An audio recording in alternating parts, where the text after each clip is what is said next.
إن الحمد لله نحمده ونستعينه ونستغفره ونؤمن به ونتوكل عليه ونعوذ بالله من شرور أنفسنا ومن سيئات أعمالنا من يهد الله فلا مضل له ومن يضلله فلا هادي له وأشهد أن لا إله إلا الله وحده لا شريك له وأشهد أن محمدا عبده ورسوله الذي أرسله بالحق بشيرا ونذيرا وداعيا إلى الله بإذنه وسراجا منيرا أما بعد فأعوذ بالله من الشيطان الرجيم بسم الله الرحمن الرحيم يا أيها الذين آمنوا إن من أزواجكم وأولادكم عدوا لكم فاحذروهم يقول رسول النبي الأمين صلى الله عليه وسلم إذا مات الإنسان انقطع عنه عمله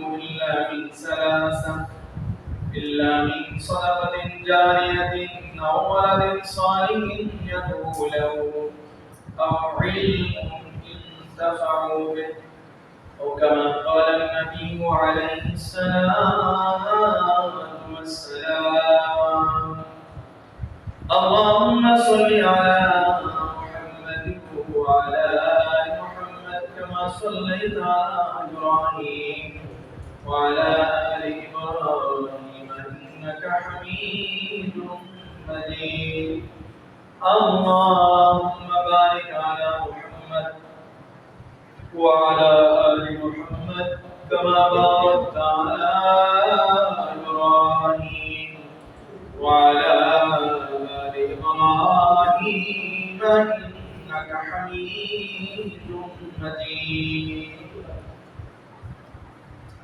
الحمد لله مؤسسة محترم والأنبياء الكرام والمسلمين الأعزاء الله تعالى شان দরবারে লাখো কোটি শুকরিয়া জ্ঞাপন করছি যে রব্বুল করিম আমাদেরকে সপ্তাহের শ্রেষ্ঠ দিন জুমাতে সালাতুল জুমা আদায় করার জন্য আগেভাগে মসজিদে আসার তৌফিক দান করলেন যে মনিব আমাদেরকে দুনিয়ার সমস্ত কর্ম ব্যস্ততাকে উপেক্ষা করে তার রহমতের কোলে দুনিয়ার শ্রেষ্ঠ ঘর মসজিদে আসা এবং সালাত আদায় করার জন্য তৌফিক দান করলেন মুনিবের দরবারে শুকরগুজার হয়ে দিল বলে সকলেই পড়ে নেই আলহামদুলিল্লাহ সালাত এবং সালাম নিশ্চিত হোক মানবতার মুক্তির দিশারি নবী মুহাম্মদুর রাসূলুল্লাহ সাল্লাল্লাহু আলাইহি ওয়াসাল্লাম সকলে দরুদ পড়ুন সেই মহামানবের প্রতি আল্লাহুম্মা সাল্লি আলাইহি আল্লাহুম্মা বারিক আলাইহি মুহতারাম হাজিরিন আজকে আমরা যারা পিতা রয়েছে বাবা রয়েছে আমাদের প্রতি আমাদের সন্তানদের কিছু হক রয়েছে অধিকার রয়েছে যে হকগুলো আদায় করা অত্যন্ত জরুরি যেগুলোকে আপনার ইহসান মনে করার কোনো সুযোগ নেই যে আদায় করলে করলাম না করলে নাই এরকম নয় বরং এগুলো আপনার উপরে আপনার সন্তানদের হক তাই এই হকগুলো যদি এই অধিকারগুলো যদি আপনি নিশ্চিত না করেন আদায় না করেন তাহলে হাসরের ময়দানে আপনি ধরা খেয়ে যাবেন আসামির কাঠগড়ায় আপনাকে দাঁড়াতে হবে প্রিয় ভাইরা আপনার পোলাপান আপনার সন্তানরা যদি ভালো হয় তাহলে হাসরের ময়দানে আপনি পুরস্কার পাবেন পিতা হিসেবে আপনাকে পুরস্কৃত করা। সন্তান নেক আমল করবে, পুরস্কার পাবে কে? তার মা বাবা। সুবহানাল্লাহ বলবেন না? আমল করবে একজন, সেই আমলের প্রতিদান পুরস্কার পাবে আরেকজন, তার মা বাবা। কষ্ট বড় সুসংবাদ। এই জন্য আল্লাহর রাসূল সাল্লাল্লাহু আলাইহি ওয়াসাল্লাম হাদিসে পাকে বলেন, মান কারাআল কুরআনা ফাস্তাযহারাহু ফাহাল্লা হালালাহু ওয়া হারামা হারামাহু, মান কারাআল কুরআনা ওয়া আমিলা বিমা ফীহি। যে ব্যক্তি কোরআন পড়বে, কোরআনের হালাল গুলোকে হালাল জানবে, তত অনুযায়ী জীবন গঠন করবে, জীবন পরিচালনা করবে। যে ব্যক্তি কোরআন পড়বে, কোরআনের হালাল হারাম বিষয়গুলোকে জানবে এবং তত অনুযায়ী জীবন গঠন করবে, জীবন পরিচালনা করবে।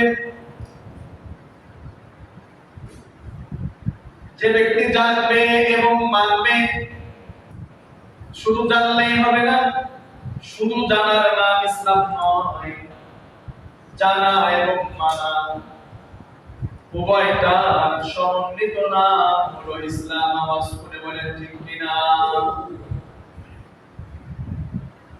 যেমন ধরুন,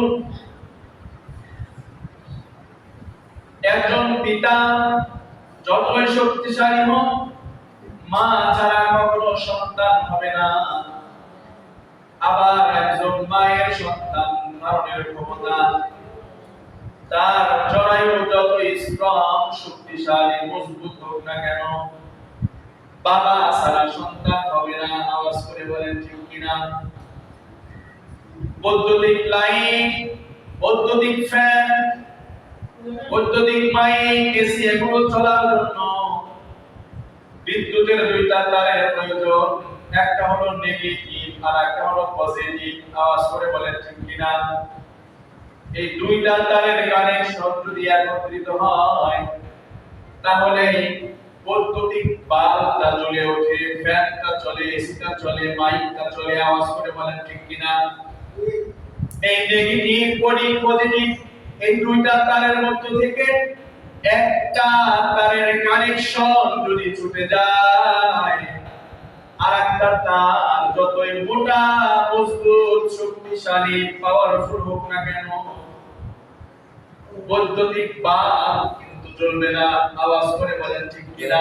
ওই বাল্ব জ্বলার জন্য নেগেটিভ পজিটিভ দুইটা তারের সমন্বয় হওয়া লাগবে। আওয়াজ করে বলেন ঠিক কিনা? সেম ভাবে আপনি জানলেন, আপনার সন্তানও জানলো, কিন্তু আপনিও মানলেন না, আপনার সন্তানও মানলো না। এই জানার নাম কিন্তু দ্বীন নয়, এই জানার নাম ইসলাম নয়। এই জানা আপনারে জান্নাত তথা বেহেশত পর্যন্ত পৌঁছে দিতে পারবে না। আওয়াজ করে বলেন ঠিক কিনা? এই জন্য বিখ্যাত একটা কবিতার উক্তি রয়েছে, আল আলিমু বিলা আমালি কাশজারি বিলা সামারি।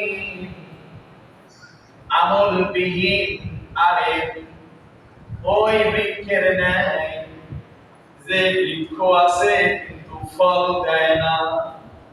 এখন আমল ছাড়া আলেম হইল ওই ফলহীন বৃক্ষের ন্যায়। আওয়াজ করে বলেন ঠিক কিনা?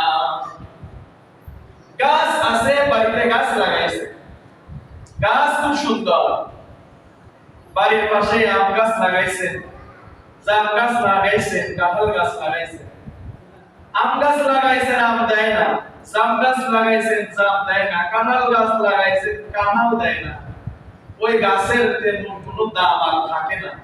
আওয়াজ করে বলেন ঠিক কিনা? ঠিক তেমনি ভাবে একজন মানুষ, সে যদি জানে, জানার পরে সে যদি আমল করে, তাহলে ওই ব্যক্তির দাম বেড়ে যায়। বলেন সুবহানাল্লাহ। এই জন্য প্রিয় নবী বলেছেন, যে ব্যক্তি জানলো, জানার পরে সে অনুযায়ী সে মানলো এবং আমল করলো, রাসূল আরবি সাল্লাল্লাহু আলাইহি ওয়াসাল্লাম বলেন, মান আমিলা ওয়া আমালা বি, মান আমিলা ওয়া আমালা বি, যে ব্যক্তি জানলো সে অনুযায়ী যে ব্যক্তি আমল করলো, আমল করার কারণে আল্লাহ রাব্বুল আলামিন তাকে পুরস্কার দিবেন। জোরে বলেন সুবহানাল্লাহ। তাকে শুধু পুরস্কার দিবেন তা নয়, আল্লাহর রাসূল বলেন আল্লাহ রাব্বুল আলামিন তার বাবাকে পুরস্কৃত করবেন। জোরে বলেন সুবহানাল্লাহ। আল্লাহর রাসূল বলেন কুল বিসাওয়ালিদাতাহু ইয়াউমাল কিয়ামাতি তাজান আহসান মিন যুবিশ শামসি, হাশরের ময়দানে ওই সন্তানের বাবাকে আল্লাহ রাব্বুল আলামিন নূরের তাজ, নূরের মুকুট পরায় দিবেন। এমন নূরের তাজ, নূরের মুকুট আল্লাহ পরিধান করিয়ে দিবেন যে নূরের তাজের আলো হলো সূর্যের আলোর চাইতে উজ্জ্বল। জোরে বলেন সুবহানাল্লাহ। প্রিয় ভাইরা, যেই সন্তান আমল করে পুরস্কার পাওয়া তার অধিকার রয়েছে। আল্লাহ তাকে পুরস্কৃত করবেন কারণ সে আমল করেছে। আল্লাহ তাকে জান্নাত দান করবেন পুরস্কার হিসেবে। জোরে বলেন সুবহানাল্লাহ। কিন্তু তার বাবাকে কেন দিবেন? তার বাবাকে আল্লাহ দিবেন এর কারণ হচ্ছে তার বাবা যদি তাকে যথা সময়ে যথাযথ রাস্তায়, সঠিক রাস্তায় না তুলে দিতেন, সঠিক রাস্তা না দেখাতেন, সঠিক রাস্তায় পরিচালিত করার প্রচেষ্টা না করতেন, তাহলে সন্তান আজকে এই পর্যায়ে যেত না। আওয়াজ করে বলেন, তার সন্তান ওই পর্যায়ে যাওয়ার পেছনে কারণ হলো তার বাবা তার পেছনে মেহনত করেছে, সঠিক রাস্তা দেখা গেছে, সঠিক রাস্তায় তুলে দিয়েছে। তার বাবা যথাযথ দায়িত্ব পালন করেছে, যার জন্য সন্তান আজকে এই পর্যায়ে এসেছে। তার এই পর্যায়ে আসার পেছনে যেহেতু তার বাবার যথেষ্ট পরিমাণে ভূমিকা ছিল, এই জন্য আল্লাহ রাসূল বলেছেন আল্লাহ রাব্বুল আলামিন তার বাবাকে পুরস্কৃত করবেন। জোরে বলেন সুবহানাল্লাহ। প্রিয় ভাই আমার, এই হাদিসটা আমরা সবাই জানি, সবাই বুঝি, কম বেশি সবাই শুনেছেন। সন্তান যদি ভালো হয় বাবা মাকে আল্লাহ পুরস্কৃত করবেন, কিন্তু সন্তান যদি খারাপ হয় বাবা মা শাস্তি পাওয়ার সম্ভাবনাও আছে না নাই? আওয়াজ করে বলেন আছে না নাই? নিশ্চয় শাস্তি পাওয়ার সম্ভাবনাও আছে।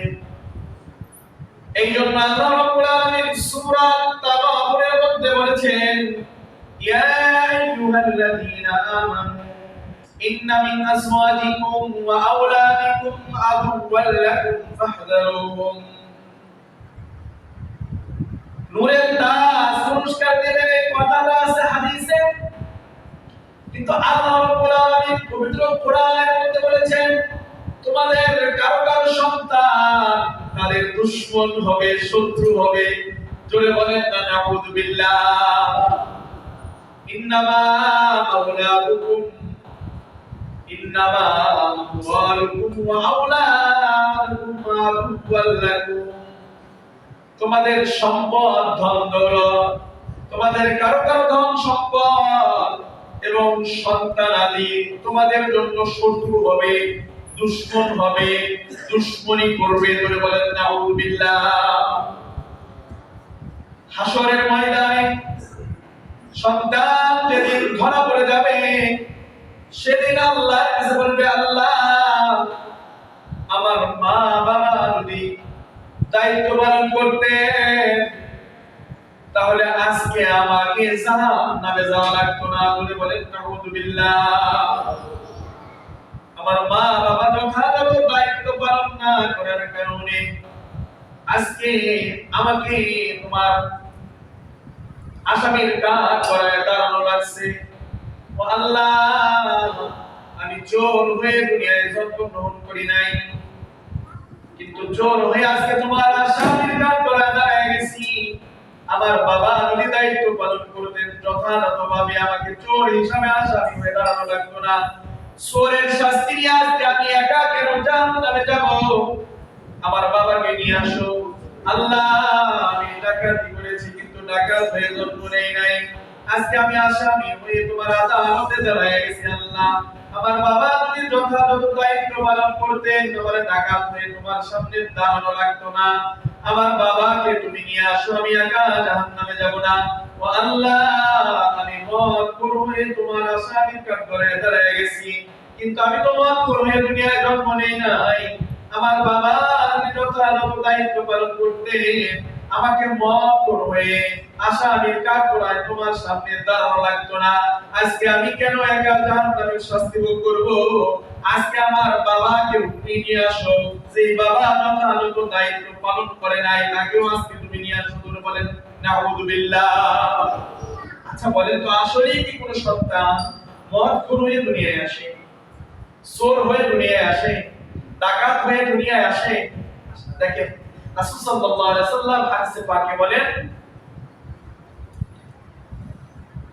কুল্লু মাউলুদিন ইউলাদু আলাল ফিতরাতি ফাআবওয়াহু ইউহাফিদানিহি আও ইউনাসসিরানিহি আও ইউমাজ্জিসানিহি। প্রত্যেকটা সন্তানই দুনিয়াতে ফিতরত নিয়ে জন্মগ্রহণ করে। আদমের কোন সন্তান কাফের হয়ে দুনিয়ায় আসে না, কোন সন্তান মূর্তি পূজক হয়ে আসে না, কোন সন্তান সূর্য পূজক হয়ে আসে না, কোন সন্তান অগ্নি পূজক হয়ে আসে না, ইহুদি খ্রিস্টান নাসারা হিন্দু বৌদ্ধ এগুলা হয়ে দুনিয়াতে আসে না। প্রত্যেকটা সন্তানই দুনিয়ায় যখন আসে তখন ফিতরত নিয়েই জন্মগ্রহণ করে। ফিতরত মানে হচ্ছে দ্বীন গ্রহণ করার মতো সফট নরম একটা দ্বীন। জোরে বলেন সুবহানাল্লাহ। ফিতরত মানে হচ্ছে সফট দ্বীন, নরম একটা দ্বীন, দ্বীন গ্রহণ করার মতো যোগ্যতা যে দ্বীনকে বলা হয় সেটার নাম হচ্ছে ফিতরত। ফিতরত মানে হচ্ছে রূহের জগতের স্বীকৃতি। আল্লাহ রাব্বুল আলামিন আলমে আরওয়াহে সমস্ত রূহগুলোকে সৃজন করে একত্রিত করে যখন প্রশ্ন করেছিলেন আলাস্তু বিরাব্বিকুম, আমি কি তোমাদের রব নই? সেদিন সমস্ত রূহগুলা সমস্বরে জবাব দিয়েছিল ক্বালু বালা, নিশ্চয় অবশ্যই আপনি আমাদের রব। জোরে বলেন সুবহানাল্লাহ।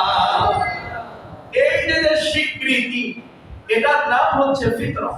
প্রত্যেকটা রূহ যখন দুনিয়ায় আসে এই স্বীকৃতি নিয়ে সে দুনিয়ায় এসেছিল, কিন্তু দুনিয়াতে আসার পরে তার পিতামাতাই তাকে কাফের বানাইছে, তার পিতামাতাই তাকে খ্রিস্টান ইহুদি নাসারা বানাইছে, তার পিতামাতাই তাকে মুসলিম বানাইছে, তার পিতামাতাই তাকে অগ্নি পূজক মূর্তি পূজক বানাইছে। জোরে বলেন ঠিক কি? এটাই সত্য, এটাই বাস্তব। তার পিতামাতাকে হাদিসে আল্লাহ রাসূল সাল্লাল্লাহু আলাইহি ওয়াসাল্লাম দোষী করলেন, দায়ী করলেন। এই জন্য হাসরের ময়দানে যখন সন্তানরা আল্লাহর কাছে দোয়া দিয়ে যাবে সেদিন সন্তানরা আল্লাহরে বলবে আল্লাহ আমার পিতা-মাতা যথাযথ দায়িত্ব পালন করে নাই, আমার পিতা-মাতা যথাযথ দায়িত্ব পালন করলে আজকে আমি আসামি হয়ে তোমার সামনে দাঁড়াতাম না, বরং আমার পিতা-মাতার কারণে আমি পাপ কাজ করতে পেরেছি, আমার পিতা-মাতার কারণে আমি ভুল পথে চলেছি, আমার পিতা-মাতার কারণে আমি পথভ্রষ্ট হয়েছি, পথ হারা হয়েছি। তুমি বলেন নাউযুবিল্লাহ। নাজআলহুমা তাহতা আকদামিনা লিয়াকুনা মিনাল আসফালিন। আল্লাহ বলবে সন্তানরা আল্লাহ আমার ওই সমস্ত পিতা-মাতাদের তুমি সামনে নিয়ে আসো, তাদেরকে ডাকো, তাদেরকে আমার সামনে হাজির করো, উপস্থিত করো। আল্লাহ আজকে আমি একা জাহান্নামে যাব না, আমি আমার পা তাদের কাঁধের উপরে তুলে দিব, আমার পায়ের নিচে তাদেরকে পিষবো, তারপরে জাহান্নামে যাব। তুলে বলেন নাউযুবিল্লাহ। তাদের সিনার উপরে পাড়া দিয়া আমি আজকে জাহান্নামে যাব। এইজন্য আপনার সন্তানদের প্রতি আপনার যে দায়িত্বগুলো রয়েছে এগুলাকে দয়া, করুণা, ইহসান মনে করার কোনো সুযোগ নাই, যে করলে করলাম না করলে নাই এটা নয়, বরং সন্তানদের প্রতি আমাদের যে দায়িত্বগুলো রয়েছে এগুলা আমাকে আপনাকে আদায় করা আল্লাহ ফরজ করে দিয়েছেন। চলে বলেন সুবহানাল্লাহ। এগুলো ফরজ, আদায় করতেই হবে। আপনি হেলায় খেলায় গা ভাসায় চললে চলবে না। ও প্রিয় ভাইরা আমার, এই আমরা নামাজ পড়ার জন্য আসছি। আমরা যে নামাজ পড়ি, আমাদের উপরে নামাজ ফরজ হয়েছে কয় বছরে? কখন বলেন তো দেখি? বুঝে থাকলে বলেন, কখন নামাজ আমাদের উপরে ফরজ? ও মা, কেউ জানে না? সাবালক হইলে নামাজ ফরজ হয়। কখন? সাবালক হইলে নামাজ ফরজ। কিন্তু আমরা যারা পিতা মাতা রয়েছি, আমাদের পিতা মাতা যারা রয়েছে, আমরা যারা সন্তান রয়েছি, সন্তানদেরকে পিতা মাতার নামাজ শেখানো ফরজ হয়েছে আরো আগে, সাবালক হওয়ার আগে। সন্তানের বয়স যখন 10 বছর, সন্তানের বয়স যখন 7, আল্লাহ রাসূল সাল্লাল্লাহু আলাইহি ওয়াসাল্লাম তখন বলেছেন, মুরু আওলাদাকুম ওয়া হুয়া আদনা 7 সিনিন। সন্তানের বয়স যখন 7 হয়, সন্তানকে নামাজ পড়ার আদেশ দাও, বুঝাও, সন্তানকে নামাজে নিয়ে আসো। তুমি যেখানে নামাজে দাঁড়াইবা, তোমার পাশে সন্তানটাকে নামাজে দাঁড় করায় দাও। তুমি যখন রুকুতে যাইবা, সন্তানকে নিয়ে রুকুতে যাও। তুমি যখন সিজদায় যাইবা, সন্তানকে নিয়ে তখন সিজদায় যাও। সন্তান তোমার সালাত কথা নামাজ আদায় করা দেখে তোমার থেকে শিখবে। জোরে বলেন সুবহানাল্লাহ। সন্তানের বয়স যখন 10 হয়, রাসূল সাল্লাল্লাহু আলাইহি ওয়াসাল্লাম বলেন, ওয়াদরিবু আলাইহা আদরা 20 সিনিন। সন্তানের বয়স 10 হয়ে গেছে গা, এখন সন্তানকে নামাজ পড়ার জন্য তুমি কি করো? কঠোর হও, সন্তানকে নামাজ পড়তে বাধ্য করো। সন্তান যদি নামাজ পড়তে না চায়, হাতে ব্যাট নাও, লাঠি নাও, সন্তানকে মৃদু আঘাত করো। কখন বলছে? সন্তানের বয়স যখন 10। ও প্রিয় ভাইরা আমার, সন্তানের উপরে নামাজ এখনো কিন্তু ফরজ হয় নাই। ফরজ হবে যখন সাবালক হবে তখন। সাবালক কেউ 10 বছরে হয় না। অথচ আল্লাহর রাসূল বললেন 10 বছর বয়স হয়ে গেছে গা, এখন তুমি পিতা হিসেবে তোমার দায়িত্ব হলো সন্তানকে পিতায়া হইলেও তোমার নামাজ শিখানো লাগবে। এটা আল্লাহ তোমার উপরে ফরজ করেছেন। জোরে বলেন সুবহানাল্লাহ। সুবহানাল্লাহ। এজন্য প্রিয় ভাইরা আমার, সন্তানকে যদি যথাযথভাবে আপনি মানুষ না করেন, তাহলে আপনার পাশের বাড়ির যে ভাইটা তার সন্তানটারে কোরআনের হাফেজ বানায়, আলেম বানায়, হাসরের ময়দানে নূরের তাজ পুরস্কার পাবে, নূরের মুকুট পুরস্কার পাবে। আপনি পাশের বাড়ির লোক হয়ে জাহান্নামের মুকুট পাইতে পারেন সন্তানদের যথাযথ মানুষ না করার কারণে। আওয়াজ করে বলেন ঠিক কি? আজকে আমরা নিজেরাও তো সালাত শিখি না, সন্তানকেও সালাত শিখাই না। নিজেরাই নামাজে আসে না, সন্তানদের নামাজ শিখাই। অথচ হাসরের ময়দানে সবার আগে কোন ইবাদতের হিসাব হবে বলেন তো দেখি? কোন ইবাদতের? নামাজের। নবীজি বলেছেন সহিহ তিরমিজির হাদিস, ইন্না আওয়ালা মা ইউহাসাবু বিল আবদু ইয়াউমাল কিয়ামাতি নামাজ সালাত। বনি আদমের হাসরের ময়দানে সর্বপ্রথম যে হিসাবটা নেওয়া হবে, সেটা হচ্ছে দুনিয়ায় থাকতে বনি আদম নামাজ পড়েছিল। আদম সন্তানের সর্বপ্রথম কোন হিসাব চাওয়া হবে? নামাজের হিসাব। দুনিয়ায় থাকতে সে 5 ওয়াক্ত নামাজ আদায় করেছে। ফাইন সালহাত ফাকাদ আফলাহা ওয়া আনজা ওয়া ইন ফাসাদাত ফাকাদ খাবা ওয়া খাসিরা। দুনিয়ায় থাকতে সে যদি 5 ওয়াক্ত নামাজ আদায় করে থাকে, তাহলে হাসরের ময়দানে সে সফল কাম হবে এবং মুক্তি পাবে। দুনিয়ার জীবনে সে যদি সালাত আদায় না করে থাকে, তাহলে সে ব্যর্থ হবে এবং ক্ষতিগ্রস্ত হয়ে জাহান্নামে যাবে। জোরে বলেন নাউযুবিল্লাহ। আবু দাউদের মধ্যে আসছে, রাসূল সাল্লাল্লাহু আলাইহি ওয়াসাল্লাম বলেন, খামসু সালাওয়াতিন ইফতারাদাহুল্লাহু তাআলা ফি কুল্লি ইয়াউমিন ওয়া লাইলাতিন। দিন এবং রাতে আল্লাহ রাব্বুল আলামিন তোমাদের উপরে 5 ওয়াক্ত নামাজ ফরজ করেছেন। মান আহসানা ওযুআহুন্না ওয়া সাল্লাহিন্না লিওয়াক্তিহিন্না ওয়া আতাম্মা রুকুআহুন্না ওয়া খুশুআহুন্না কানা আলাল্লাহি আহাদুন আইয়াগফিরা লাহু। আল্লাহ রাসূল বলেন 5 ওয়াক্ত নামাজ দিনের যে ফরজ করা হয়েছে, যে ব্যক্তি সুন্দর মতো ওযু করে, সুন্দর করে ওয়াক্ত মতো নামাজ আদায় যায়, রুকুগুলোকে সুন্দর করে আদায় করে, সিজদাগুলোকে সুন্দর করে আদায় করে, 5 ওয়াক্ত নামাজ যথা নিয়মে যথাযথভাবে খুশু খুজুর সাথে যে ব্যক্তি সুন্দর করে আদায় করে, এমন ব্যক্তির জন্য আল্লাহ রাব্বুল আলামিনের পক্ষ থেকে ঘোষণা রয়েছে, এমন ব্যক্তিকে আল্লাহ রাব্বুল আলামিন ওয়াদা করেছেন আল্লাহ তাকে maaf করে দিবেন। জোরে বলেন সুবহানাল্লাহ। وإن لم يفعل فليس له على الله أحد إن شاء غفر له وإن شاء عذبه।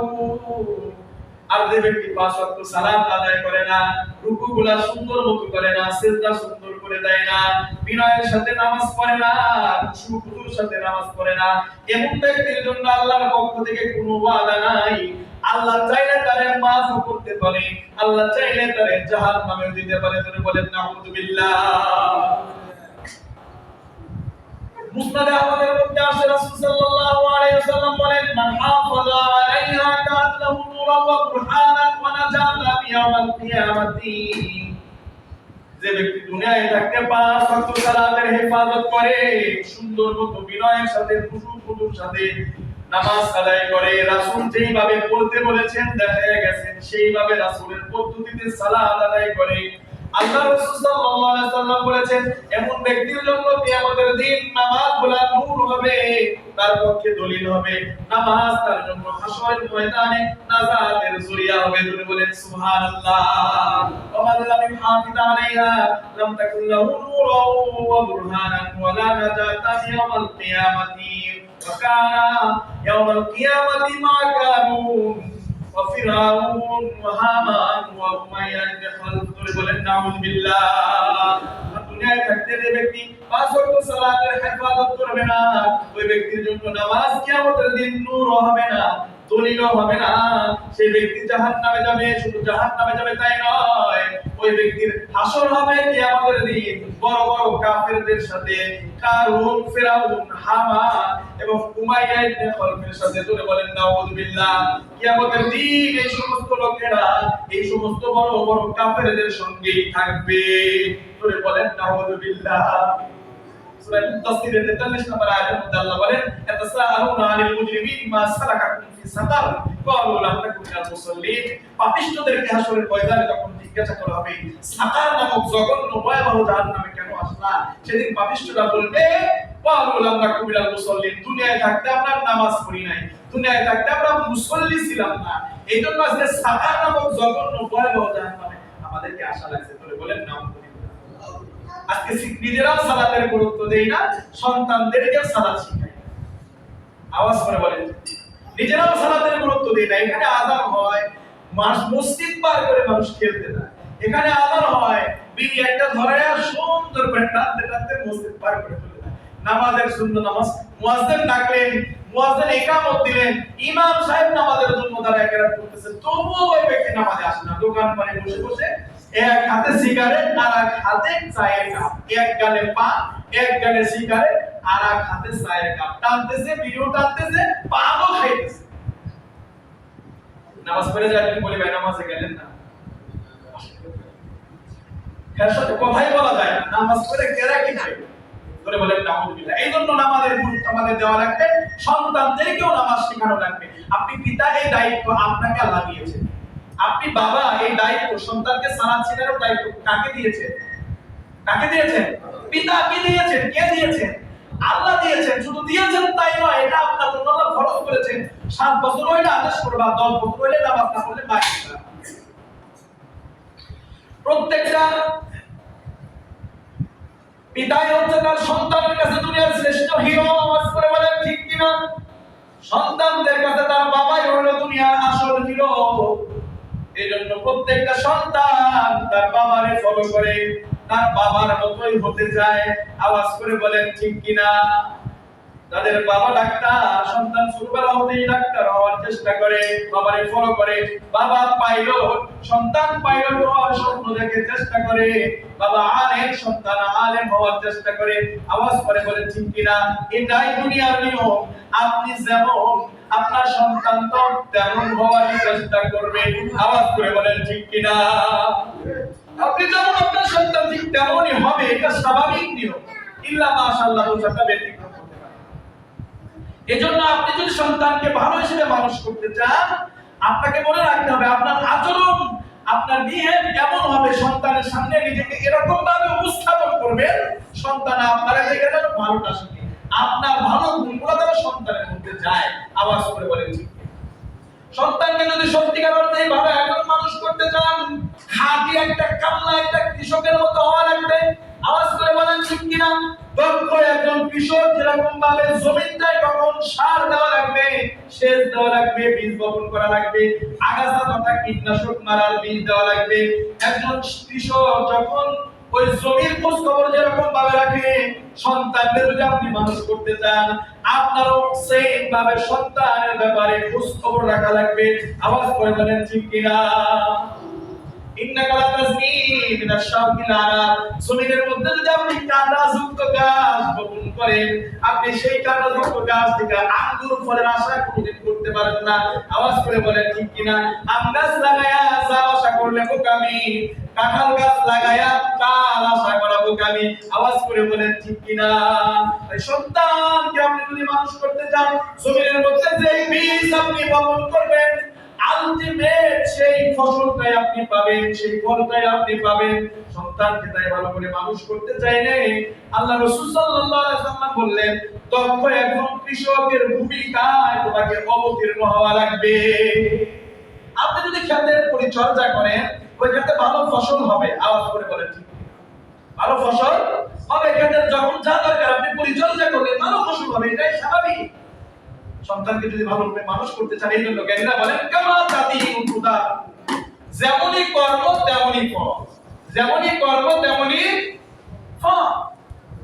এজন্য প্রিয় নবী সাল্লাল্লাহু আলাইহি সাল্লাম বলেছেন, আমাদের উপরে যে দায়িত্ব আল্লাহ দিয়েছেন, রাসূল দিয়েছেন, এই দায়িত্বগুলো আমাদেরকে যথাযথভাবে পালন করা লাগবে। ও প্রিয় ভাইরা আমার, একজন সন্তান হলো পিতা মাতার কাছে কাঁচা মাটির মতো। একটা কুমার যেরকম ভাবে কাঁচা মাটি দিয়ে, কাদা মাটি দিয়ে তার মন মতো করে হাড়ি পাতিল বানায়, আসবাব সামানা বানায়, ঠিক সেই ভাবে একজন সন্তান তার পিতা মাতার কাছে অনুরূপ। আপনি যেমনটা চাইবেন সন্তানটাকে তেমনটা করেই মানুষ করতে পারবেন। যেমন চাইবেন আপনার সন্তান তেমন হবে, এটাই স্বাভাবিক, এটাই বাস্তবতা। এই জন্য আপনার সন্তানকে আপনি যেভাবে গড়ে তুলবেন, মানুষ করবেন, এটা আপনাকে ছোটবেলা থেকেই আগে ভাগেই সেই প্ল্যান পরিকল্পনা আপনাকে অবলম্বন করা লাগবে। আওয়াজ করে বলেন ঠিক কিনা? তাই যেই দায়িত্বগুলো আল্লাহ দিয়েছেন, এগুলো আমাদেরকে জানতে হবে এবং সেই অনুযায়ী সন্তানদেরকে মানুষ করার চেষ্টা করা লাগবে। আজকে সমাজে বকে যাওয়া সন্তানদের সংখ্যা দিন দিন বেড়ে চলেছে। আজকে মানুষ শিক্ষিত অনেক হচ্ছে, কিন্তু ভালো মানুষের জন্ম খুব কম হচ্ছে। আওয়াজ করে বলেন ঠিক কিনা? আগের জামানায় শুনতাম এত হাই রাইজ বিল্ডিং ছিল না, পুরো ঘর ছাপড়া ঘরে তিন চালের ভিতরে ছাউনি দিয়া, তাল পাখার ছাউনি দিয়া, সোনের ছাউনি দিয়া, সোলার ছাউনি দিয়া বসবাস করতে। ওই ঘরের ঠিকাতে সন্তানগুলো জন্ম হয়েছে, আল্লাহর ওলি পয়দা হয়েছে। এখন 20, 30, 50 তলা বিল্ডিং ঠিকা চোর পয়দা হয়। আওয়াজ করে বলেন ঠিক কিনা? ডাকাত পয়দা হয়, বাটপার পয়দা হয়। আওয়াজ করে বলেন। প্রিয় ভাইরা আমার, প্রিয় ভাইরা, ভালো মানুষের সংখ্যা খুব কম। শিক্ষিত অনেক হচ্ছে, কিন্তু ভালো মানুষ হচ্ছে না। যেখানেই যাবেন ঠকবাজ, প্রতারক, ভণ্ড, বাটপাড়ার যুদ্ধ, লোকের অভাব নাই। আওয়াজ করে বলেন ঠিক। ও প্রিয় ভাইরা, এর পেছনে সন্তানরা যতটুকু না দায়ী, তাদের পিতামাতারা তার চাইতে শতগুণ বেশি দায়ী। অনেক অনেক গার্জিয়ান, অভিভাবক, পিতামাতারা সন্তানদের ব্যাপারে বেখিয়াল, জন্ম দেওয়ার পর ছেড়ে দিয়েছে, কোনো খোঁজ খবর রাখার প্রয়োজন মনে করে না। তাদের উপরে যে দায়িত্বগুলো রয়েছে, এই দায়িত্বগুলো যথাযথভাবে পালন করে না। সন্তানদের ব্যাপারে যথাযথভাবে দায়িত্ব পালন না করার কারণে আজকে সন্তানরা বকে যাচ্ছে। পত্র পত্রিকা, বিভিন্ন মিডিয়াতে নাস্তিকদের অভাব নাই। বিভিন্ন পত্র পত্রিকা, মিডিয়াতে দেখবেন ইসলাম বিদ্বেষী নাস্তিকদের অভাব নাই। ইসলাম নিয়ে তারা খুব লিখতেছে, ইসলামের বিপক্ষে লিখতেছে। অথচ আজ থেকে 20, 30, 40, 50 বছর আগে এত বেশি নাস্তিকের জন্ম হয় নাই। হয়তো আজকের মতো 20, 22 কোটি, 18 কোটি জনগণ ছিল না, মানুষ ছিল না। সংখ্যায় 10, 12, 13, 14 কোটি ছিল, কিন্তু তাদের মধ্য থেকে এত নাস্তিক জন্ম হয় নাই মুসলমানদের ঘরে। ও প্রিয় ভাইরা আমার, মানুষ হয়তো 10 কোটি ছিল, নামাজ হয়তো অত ভালো করে জানতো না, ওযু হয়তো অত ভালো করে আপনি করতে পারতো না, কোরআন হয়তো অত ভালো করে তেলাওয়াত করতে পারতো না, কিন্তু নাস্তিকের জন্ম হয় নাই। আওয়াজ করে বলে ঠিক কিনা? এক নাসরিমা নাসরিনের জন্ম হয়েছিল, কিন্তু বাংলাদেশে থাকতে পারে নাই। ও প্রিয় ভাইরা আমার, কিন্তু আজকে নাস্তিকদের সংখ্যা এত বেশি কেন? ওই যে আমাদের পিতা মাতারা, মা বাবারা আমাদের ছোট্টবেলায় যে একটা সুন্দর পরিবেশ দিয়েছিলেন, ঘুম থেকে ওঠার পরে মসজিদের বক্তব্যে পাঠিয়ে দিয়েছেন, ঠিক কিনা? আওয়াজ করে বলেন, যাও আগে কোরআন শিখে আসো। আগে কি শিখে আসো? দিনের প্রথম কাজ ছিল সন্তানকে কোরআন শিক্ষা। কিন্তু আজকে প্রিয় ভাইরা আমার, বক্তব্যগুলো একেবারেই মরে গেছে। বিকাল বেলায় বক্তব্যে 8, 10, 12, 14 জন খোলা। আগে দেখতাম আগে আসার পর গর্ত ভরে গেছে। আস্তে আস্তে এই শিক্ষাটা কমে যাচ্ছে। মানুষ দুনিয়ামুখী হচ্ছে, ওই যে দুনিয়ার লাভ মানুষের চোখের সামনে এমন ভাবে ফোকাস হয়েছে, টোটাল ফোকাসটা ওই দুনিয়ার। চলতে পারবে না আমার বাচ্চাটা, হুজুর হয়ে এক পয়সা। মাদ্রাসা শিক্ষা, দ্বীনি শিক্ষা, কোরআন হাদিসের শিক্ষার প্রতি মানুষের আগ্রহ কমেছে। ও প্রিয় ভাই আমার, যার জন্য এত নাস্তিকের পয়দা হয়েছে।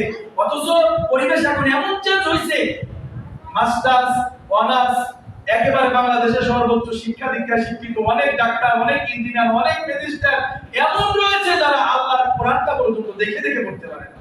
ওযু কেমনে করে হেতায় হেও জানে, দেখে দেখে সূরা ফাতিহাটা শুদ্ধ করেও পড়তে পারে না। আমি যদি এখানে যারা আছেন আমি সবাইকে জিজ্ঞেস করি, কয়জন সূরা ফাতিহা শুদ্ধ করে পড়তে পারবে? ওটার প্রতি গুরুত্ব ছিল না, মানে আমি আপনাকে ছোট করা আমার উদ্দেশ্য না, মানে এটা গুরুত্ব দিয়েছে কেন না, অপশনাল মনে করেছে। আপনার একটা কর্ম, দোকানদারি, ব্যবসা, বিজনেস যা আপনার দুনিয়ায় চলতে যা লাগবে, এটা যতটা গুরুত্ব দিয়ে শিখছেন, কোরআনটা সূরা ফাতিহাটা ওযুটাও অত গুরুত্ব দিয়ে শিখে নেয়। যদি শিখাইতে যাই ও আরো ঘাটতারামি করে, মানে হে নিজে বড় মুক্তির সাথে হুজুরের কোনো দরকার নেই। যদি কই ভাই এখানে ভুল হয়েছে, এত বছর ধরে পড়ি, এ হুজুরে কি নতুন হুজুর আইছে ভুল হলো। ঠিক আছে প্রিয় ভাইরা, এজন্য আমাদেরকে যারা পিতামাতা রয়েছেন, সন্তানরা এখানে যত দায়ী, তার চাইতে শতগুণ বেশি দায়ী তাদের পিতামাতারা। আমরা যারা রয়েছি, আমরা যথাযথভাবে সন্তানদের ব্যাপারে খেয়াল করতে পারি না, দায়িত্ব আদায় করতে পারি না। ও ভাইরা, আপনারা জানেন কাজী নজরুল ইসলাম কোরআনের তরজমা করেছেন। কই শামসুর রহমান তো করে নাই, সৈয়দ শামসুর তো করে নাই, কবি নজরুল কেন করলেন? জানা যায় ইতিহাস ঘেঁটে যে তার পিতা সন্তানটাকে ছোটবেলায় এই কবি নজরুলকে বক্তব্য দিয়েছিলেন। এই দুঃখমিয়া ছোটবেলায় বক্তব্যের শিক্ষকতাও করেছেন। এর দ্বারা স্পষ্টভাবে বোঝা যায় আপনি আপনার সন্তানকে যেভাবে মানুষ করতে চান সেভাবে মানুষ করতে পারবেন। এটার জন্য আপনাকে ছোটবেলা থেকে প্ল্যান পরিকল্পনা করতে হবে। আপনারা আল্লাহ যে দায়িত্ব দিয়েছে, এই দায়িত্বগুলো যথাযথভাবে পালন করা লাগবে। তাহলে আমাদের সন্তানগুলা সুন্দর হবে, ভালো হবে, আদর্শবান চরিত্রওয়ালা সন্তান হয়ে দেশ, দশ, সমাজ, রাষ্ট্রের উন্নয়নের কাজে গুরুত্বপূর্ণ ভূমিকা রাখতে পারবে। আল্লাহ সুবহানাহু ওয়া তাআলা আমাদের সবাইকে আমাদের সন্তানগুলোকে ভালো সন্তান হিসেবে গঠন করার তৌফিক দান করেন। আমিন। আখিরু দাওয়ানা আলহামদুলিল্লাহি রাব্বিল আলামিন। ভাইরা আমার, যারা সুন্নাহ পড়েননি